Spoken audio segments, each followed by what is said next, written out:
안녕하세요. 머니케어 뉴스케어맨입니다. 주요 종목 리뷰 진행하도록 하겠습니다. 이번 시간에는 셀트리온 헬스케어, 셀트리온도 조금 언급할 거고요. SK바이오팜, 포스코퓨처엠, 나노신소재, TSI 좀 이렇게 관련돼서 이야기 드려보도록 하겠습니다. 최근에 제가 이런 종목들 주중에 언급을 많이 해드렸습니다. 주간에 주가의 모습이라든지 흐름은 어떤지 또 향후에 나오고 있는 리포트들 다시 한번 언급해 보도록 할 테니까요. 도움이 되셨다 생각하시면 좋아요, 구독 많이 부탁드리도록 하겠습니다. 자, 먼저 빅스지수 살펴보는 거 우리 잊지 않죠? 항상 보면 반복적으로 계속해서 이야기 드릴 생각을 가지고 있습니다. 빅스지수만큼이야 투자에 유용하게 활용되는 지표는 별로 없지 않습니까? 그래서 이해하기도 쉽고요. 자, 어쨌든 지난주 금요일 우리 생각해 보면 빨간불이 들어왔는데 보합으로 떴습니다. 그래서 당일날 같은 경우는 좋은 종목은 상승하고 안 좋은 종목은 좀 하락하고 약간 하락하는 구간이 좀 있을 겁니다. 자, 그런 구간들은 크게 문제가 아니고요. 자, 그렇다면 저 구간 나타나고 나서 월요일날 내일이죠. 우리 빨간불이 들어오냐 파란불이 들어오냐, 그것도 윗단으로 아랫단으로 어떻게 들어오냐에 따라서 큰 차이가 있을 것이라 생각하면 좋을 것 같습니다. 자, 16.69인데요. 16보다 아래쪽으로 내려가는 게 상당히 좋을 것 같고요. 그렇게 되면 계속해서 우리는 홀드하고 가야 되는 것들이고, 윗단으로 올라간다 해서 17, 18 이렇게 나타난다고 생각하시면 단기적으로 수급이 깨져버린다라고 생각하시면 좋을 것 같습니다.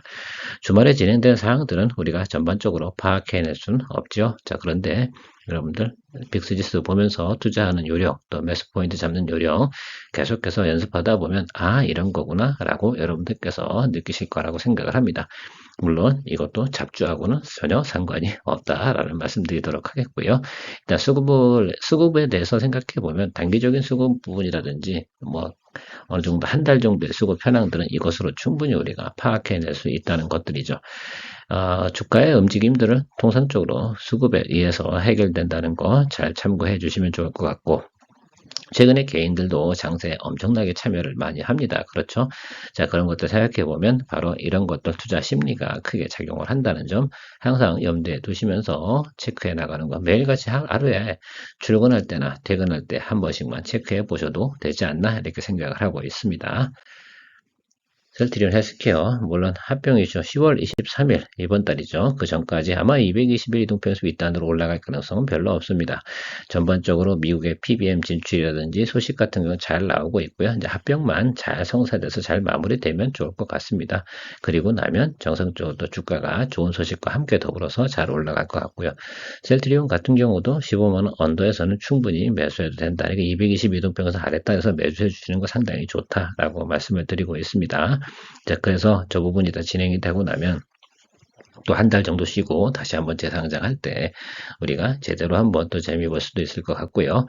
자, 여러 가지 면에서 나쁜 소식은 별로 없다라는 말씀을 좀 드리고 싶고, 또 한번 보면 지금보다 더 낮은 구간이 언제 또 나타날까 한번 생각해 보면 별로 없을 것 같다라고 생각을 하고 있습니다. 아마 제가 직전 한 3, 4년, 4, 5년 이 정도 구간에서 셀트리온 헬스케어 이 정도 주가 본 적이 있으신지 모르겠습니다. 없을 거예요. 그래서 지금 이 구간 대비 조금 윗단으로 올라와 있긴 하지만 큰 문제가 없다는 점 이야기 드려보도록 하겠습니다. 자, 그러니까 여러분들께서 너무 주가가 단기적으로 보다 보면 이 종목은 절대 손대지 못하지 않겠습니까? 그 셀트리온이나 셀트리온 헬스케어에 대해서 접근하시려고 그러면 조금 중기적인 측면에서 접근해 주셔야 된다 생각을 합니다. 적어도 4분기, 1분기 정도까지, 내년 1분기까지는 기다려 주셔야 되지만 적어도 가시적인 우리의 플러스 효과 정도 나타날 것을 예상할 수가 있으니까요. 그 점 참조하셔서 전략 만들어 가시면 좋을 것 같습니다. 자, 근데 웃긴 건 이런 거였어요. 셀트리온 헬스케어 움직임 자체를 한번 살펴보면요. 빅스 지수하고 아주 연동성이 높다는 점 우리 체크해 볼 수가 있다는 거죠. 그래서 외국인 수급이라든지 여러 가지 면을 살펴볼 때 빅스 지수하고 연동성이 높은 종목이면 틀림이 없다라고 말씀드리도록 하겠습니다. SK 바이오팜, 전체적인 부분, 특히 이제 환율이 잘 받쳐주고 있어서, 동사가 전반기에 예측한 게 있어요. 4분기 정도의 흑자 전환 가능성에 대해서 계속 이야기 드리고 있는데, 교보증권 추정에 의하면 크게 무난하게 갈 것으로 예상하고 있습니다. 자, 그렇다고 그러면 우리가 3분기 때 조정을 좀 받았죠? 수급 상황 안 좋습니다. 자, 그럼 앞으로 조금 수급 상황이라든지 이런 것들이 개선되는 거, 수급 상황 개선은 뭘로 본다고요? 다시 한번 얘기 드리지만, 빅스 지수, 자, 그거 보고 다시 좋은 상태로 올라갈 거라고 생각하고 있습니다. 있습니다. 환율이 1350원 정도 수준에서 계속해서 머문다고 하면 뭐 엑스코프리가 미국에서 잘 팔리고 있지 않습니까? 뭐 처방전도 잘 나가고 있고 그렇다고 하면 우리가 예상했던 부분 충분히 이루어낼 거라고 생각하니까요. 목표 주가 컨센서스는 12만 원에 지금 교보증권 같은 경우는 타겟을 프라이스를 만들어 놨더라고요. 자, 그런데 그것까지 굳이 안 본다 하더라도 우리 전고점까지는 충분히 볼 수 있지 않을까 생각을 하고 있고요. 여기서 가장 핵심적인 부분은 여기서 쌍바닥 그려주는 것이 가장 의미가 있을 것 같아요. 그러니까 여기 이 구간 접점, 여기 이 저점. 그래서 우리 여기서 또 얘기 드렸습니다. 못 사신 분 여기서도 매수해 주셔도 괜찮아요. 지금 현재 가격권에서. 근데 전반적으로 비슷한 것 같아요. 좋은 종목들 같은 경우는 이렇게 해가지고 중심점을 60일 이동평균선을 기준으로 해서 거기서 확장과 수축을 균형을 이루고 있는 구간에 지금 도달되어져 있는 모습입니다. 그래서 LX부터 시켜서 LS 일렉트릭 다 마찬가지 아니겠어요? 현대 일렉트릭도 마찬가지고 뭐 이렇게 좋은 종목들 자체가 실적은 좋으나 예상치도 좋고 하지만 지금 수급 상황에서 저렇게 내려와 있다라고 생각하면 좋은데 뭐 지금 정도면 낮은 구간이지 않나 생각을 하고 있습니다. 자, 그래서 무난하게 타겟 프라이스까지 한번 즐겨보실 수 있는 마인드 가지고 이제 남아봤자 몇 달 안 남았어요. 4분기 실적 예상치 나오는 것들은 11월 정도 되면 가시적으로 저 부분들이 충분히 움직일 것이라 생각하고 있습니다. 이번 주, 다음 주, 그러니까 다음 주가 상당히 중요하다고 제가 말씀을 드렸습니다. 거기서 예를 들면 주봉상에 양전환들이 나타나냐 안 나타나냐 이런 것들인데 지수도 조정을 갖다 제가 생각할 땐 이번 고비만 잘 넘어간다고 하면 수급상 개선은 이루어질 것이라 생각을 하고 있습니다. 하물며 좋은 종목은 적어도 윈도우 드레싱만큼은 나오지 않나 이렇게 이야기를 드리고 있습니다. 그 점도 고민해 가시면서 최근에 사신 분들은 지지부진하거나 단기적으로 좀 보실 거라 생각하면 더 짧은 스펙을 놓고 짧게 이렇게 수익성 누력하시면 좋겠다라는 말씀 드리도록 하고요. SK바이오팜은 내년도에도 여러분들께서 계속해서 처방전 횟수가 시장 점유율을 높여가고 있으니까 그 점들 잘 참고하셔서 거래에 좀 임해주시면 괜찮지 않나. 눌릴 때마다 매수해주는 건 나쁜 전략은 아닌 것 같다. 좋은 종목인데요. 뭐 앞으로 잘 갈 거라고 생각하면 되는 거죠. 뭐 안 그렇겠습니까? 자, 그래서 좋은 거 하나 잡으면 몇 번씩 거래할 수 있는 마인드 가져가시면서 접근해 주시면 좋을 것 같습니다. 오히려 이렇게요. 확실하게 한 두 번 정도 바닥 쳐주면 다시 상방으로 올라갈 때는 좀 부드럽게 올라가는 또 강하게 올라가는 모습을 우리가 볼 수 있을 것 같다라고 예상할 수 있습니다. 머스코 퓨침 제가 또 이야기 드렸죠. 지난주에 이야기 드리면서 매수 좀 잡아줘도 괜찮다. 그래서 좀 122 이동평균선 이 수준을 갖다 계속 얘기 드리고 있는데 거기서 여기도 비슷하게 모습이 비슷해요. 나쁜 종목이 아니라 여기와 균형을 이루는 확장 수축 구간이 나타난 거거든요. 차트는 이렇게 기울여 들어보면 그렇게 모습이 보이실 겁니다. 이런 것들이죠. 이런 자 확장이 일어났고 수축이 일어난 이 구간을 계산해 보면 이 구간의 균형이 타점이 나타난 구간이 여기서는 지금 요구 사이드 구간 이렇게 진행되고 있고요. 뭐 20일 이동평균선 이렇게 내려와서 선회하고 모이고 이렇게 갈 겁니다. 그래서 이렇게 생각해 주시면 앞으로 4분기 동안은 저점 구간이 좀 형성이 되고 내년도 1분기 넘어가면서부터는 다시 좋은 성과가 나오지 않을까 이렇게 생각을 하고 있어요. 그래서 그런 부분에서 지금 4분기, 1분기 때 적정하게 낮은 구간에 계속 매수 잡아주시면 좋습니다. 또 한 번, 그러니까 3개월, 4개월 뭐 이렇게 랠리를 하는 그런 과정을 우리가 즐기려고 한다 그러면 낮은 구간, 조정받는 구간도 충분히 즐겨줘야 되지 않나 이렇게 생각을 하고 있어요. 내년도에 예를 들면 양극재, 뭐 이렇게 공급량 이런 것들이 감소하진 않을 거 아니에요. 그렇죠? 자, 그리고 계속해서 마냥 예를 들어서 원자재 가격 자체가 하락으로 갈 건 아닙니다. 그래서 이게 결국은 하락했다, 수축했다 하는 것들이지 않습니까? 원자재 가격 자체도 그렇게 하면 우리 원가 연동제를 진행하기 때문에 그것까지 같이 반응이 나타나는 구간까지는 좀 참아주는 거죠. 좋은 종목은 그냥 믿고 낮은 구간에 매수해주고 홀드해주는 그런 생각을 좀 가져주셨으면 좋겠다라고 생각을 하고 있습니다. 자, 그런 부분이 일단 2차전지 관련돼서 저는 뭐 포스코 퓨처엠 계속해서 이야기 드리고 있는데요. 긍정적으로 바라보시고 가시면 좋을 것 같다라는 말씀 계속 드리도록 하겠습니다. 나노 신소재 좀 이야기 드려보도록 하겠습니다. 나노 신소재야 뭐 여러분들한테 계속해서 얘기 드립니다. CNG 도전제 수요가 2024년도 하반기부터 크게 늘어날 거다. 2024년도부터 수요가 크게 늘어날 건데 사실은 제가 알기로는 그 새롭게 지금 공장 증설하는 것들에 들어간 새로운 뉴 배터리라고 하죠. 업그레이드된 배터리에 실리콘 응급제 뭐 이런 과정에 장착이 될 겁니다. 소재가. 그런데 이것들이 그럼 내년도 10월부터 11월부터 생산한다고 하면 그 전에 시험 가동은 보통 6개월 1년 정도 작동을 시키지 않겠습니까? 그러니까 나노신소재도 최근에 전환사채 풀로 발행해 나가면서 공장, 해외에 있는 현지 공장들 같이 만들어주고 있거든요. 자, 그러면 그것들을 생산해서 공급해주고, 뭐 보통 한 6개월 정도 공사 걸린다고 하니까 지금쯤 투자하는 게 맞겠죠. 자, 그렇게 해서 내년도 한 3월쯤 완공하고 소재 생산하면서 거기서 밸런스 나타나고 수율을 맞춰 나가는 그런 작업들을 하면서 11월쯤부터 생산을 본격적으로 진행하는 4분기부터 생산을 본격적으로 진행하는 그런 모습들을 갖다 나타날 것으로 저는 알고 있습니다. 자, 그래서 그 전까지는 어떻게 돼요? 제가 볼 땐 1분기까지는 좀 낮은 구간 갈 것 같은데 주가로 어느 정도 순간 내려갈 거다 이런 표현은 드리고 싶진 않고 적어도 222 이동평균선 이게 기준치진 않을까라고 생각을 하고 있습니다. 물론 추가적으로 더 이렇게 내려올 가능성도 없지 않아 있지만 그래도 미래 가치를 생각해 보면 저는 이렇게 생각합니다. 업사이드로는 한 30만 원 보는데요. 하방으로 생각해보면 10,000원, 20,000원 정도 더 빠진다고 생각해서 이걸 화를 내야 될까? 저는 그런 부분으로 보진 않습니다. 믿음이 물론 있어야겠죠. 동종목에 대해서 앞으로 성장 가치라든지 이런 것들 생각해 봐야 되는데 그런 부분들은 제가 종목 설명할 때 충분히 설명을 드렸던 것으로 알고 있습니다. 가장 핵심적인 포인트는 이런 거죠. 여러분, 효율이 10배가 좋은 걸 쓰시겠어요? 안 쓰시겠어요? 그러니까 충전 속도가 10배가 빠르단 말입니다. 그러면 훨씬 더 효율적이고 일단 사용하는 예를 들면 유저 입장에서 너무너무 편리한 거죠.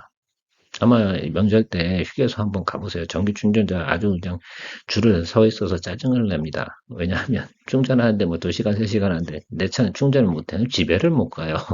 그래서 아무튼 그렇게 휴가 시즌이나 명절 시즌 때는 전기차가 지금 엄청 짜증이 나지만 이 충전 속도가 어떻게 됩니까? 만약에 5배 이상 줄어든다라고 한다면 뭐 대부분 어느 정도 소화해낼 가능성이 상당히 높고 현실적으로도 아파트 같은 데도 상당히 경쟁이 좀 치열하잖아요. 지금 같은 경우는 그런 부분도 감소할 거라고 생각합니다. 일단 모든 제품이 사람들이 그런 거 아니겠어? 불편하면 못 씁니다. 자, 그런데 이 CNT 도전제를 사용함으로써 주행 거리라든지 충전 속도가 상당히 좋아진다라는 것들은 명확한 사실입니다. 그럼 그런 쪽으로 가겠죠. 단가 부분도 많이 해결하는 기술은 이미 JO나 이런 데서 나오고 있습니다. 그 점 잘 생각해 보면 충분히 예를 들어서 동산 앞으로 내년도 배터리 새롭게 업그레이드되는 체인지 시스템에서 하나의 좋은 효자 종목이 될 가능성이 높다는 그런 표현을 드리고 싶습니다. 좀 더 믿음을 가져보시려고 그러면 개인적으로 여러 군데 한번 스터디를 한번 해보세요. 그런 것들이 아마 여러분들이 판단의 근거가 되지 않을까라고 생각을 하고 있습니다. 저는 계속해서 홀드 앤 바이 진행하도록 할 생각을 가지고 있어요. 적어도 내년도 1분기까지는 말입니다. 예, 제가 며칠 전에요. 그 셀 업체 관련된 장비 납품 회사, 특히 이제 공장 증설을 갖다 미국에 많이 하고 있다고 이야기를 드렸습니다. 북미 지역에. 근데 거기서 들어가는 장비라든지 이런 것들 종목들을 조금 이야기 드렸습니다. 그 중에서 LG 에너솔루션이 북미의 공장을 가장 규모가 크게 증설하고 있습니다. 그러면 거기에 장비에서도 LG 에너지 솔루션 거래하는 회사가 가장 큰 수익이 크게 날 가능성이 높죠. 자, 올해 전반기에 이처럼 크게 수익이 진행된 주가도 크게 올랐던 모습을 여러분들이 살펴볼 수가 있습니다. 이걸 한 번 정도 우리가 더 생각해 볼 수 있다라고 생각할 수가 있어요. 뒤에 뒷부분은 저는 별로 관심이 없어요. 한 번만 딱 치는 모습 여러분 생각해 볼 수 있는데 전고점까지만 생각해 보면 될 것 같아요. 왜? 뭐 공장에 들어가는 장비라든지 이런 시스템 자체가 과거보다 더 크게 들어가는 건 아니고 저 정도 규모라고 생각해 보면 저 정도 주가폭을 충분히 생각해 볼 수가 있는데 DSI 같은 경우는 믹싱 장비 시스템을 갖다 턴키로 다 공급을 합니다. 자, 그래서 저는 1번지로 뽑는 것들이 뭐냐면 만약에 2차전지 장비 협력사 중인 LG에너솔루션의 TSI 이렇게 생각을 해보면 좋을 것 같아요. 그래서 그런 협력사들이 앞으로 한 번 정도는 장부 인식이 될 거라고 생각합니다. 4분기 때 아마 발주 들어가고 그 부분이 한 적어도 1월 달에 거기에 공장 설치가 들어가야 6개월 정도에 되면 테스트 생산 라인 돌리고 수율 맞추는 것들 진행할 테니까요. 이제는 뭐 터는 다 잡았을 거고 공장도 다 대부분 기초는 올라갔을 겁니다. 지금부터 한번 생각해 봐야 되고 그런 과정 속에 좀 지금 2차전지 관련된 분야가 대부분 조정을 좀 많이 받고 있습니다. 자, 그러니까요. 바닥권에 다 와 있다라고 생각하면 좋을 것 같은데 4분기, 1분기 땐 저점이면 틀림이 없겠죠. 언제 튈지 모르지만 제가 볼 때는 장비업체는 다른 것들보다 양극재 업체들보다 어떻게 됩니까? 영업이익이 더 먼저 계산이 되겠죠? 먼저 들어가야 되지 않겠어요? 장비가. 장비 들어가고 그다음에 테스트 돌아가고 양극재 공급 들어가고 이렇게 되는 거 아니겠습니까? 자, 그렇다고 생각해 보면 장비 업체가 4분기 정도쯤에 매출 인식이 될 가능성이 높죠. 그래서 1분기 때 우리가 실적을 보면서 장비 업체가 주가가 좀 반등하는 모습 연구해 볼 수가 있을 것 같습니다. TSI에 관련돼서는 제가 추가적인 증권사 리포트가 나올 경우에 여러분들 리포트 해드릴 거고 예상치는 1분기 때 실적 좋다라는 부분들이 예상치라고 하는데요. 좀 더 시간 지나면서 체크업 해보도록 하겠습니다. 저는 아무튼 지금 222 이동평균선 아랫단 부분에서는 지금 매수해주는 건 상당히 좋다라고 생각을 하고 있습니다. 한 번 정도의 기회는 남아있다 생각하고요. 다만 이런 것들이죠. 내년도 뭐 하반기, 내후년도까지 보는 건 조금 좀 고려해보자. 그냥 딱 한 번만 보고 갑시다. 네, 그 다음은 다 넘어가야 되잖아요. 자, 보세요. 자, 장비업체 넘어가고 난 다음에 양극재 업체 이렇게 넘어가겠죠. 그때쯤 되는 것들이 뭐겠어요? 뭐 포스코 퓨처엠이라든지 나노신소재라든지 이런 쪽 살펴봐야 되는 거 아니겠어요? 장비업체가 그때는 아니다라는 말씀 드리도록 하겠습니다. 그래서 순서가 있다라는 부분 먼저 이야기 드리도록 하겠습니다.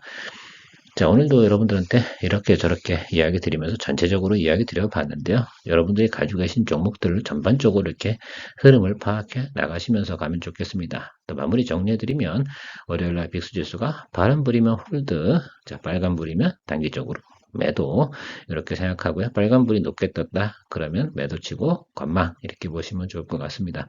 단기 포지션은 그렇게 잡으시면 좋을 것 같다라는 말씀인 거죠.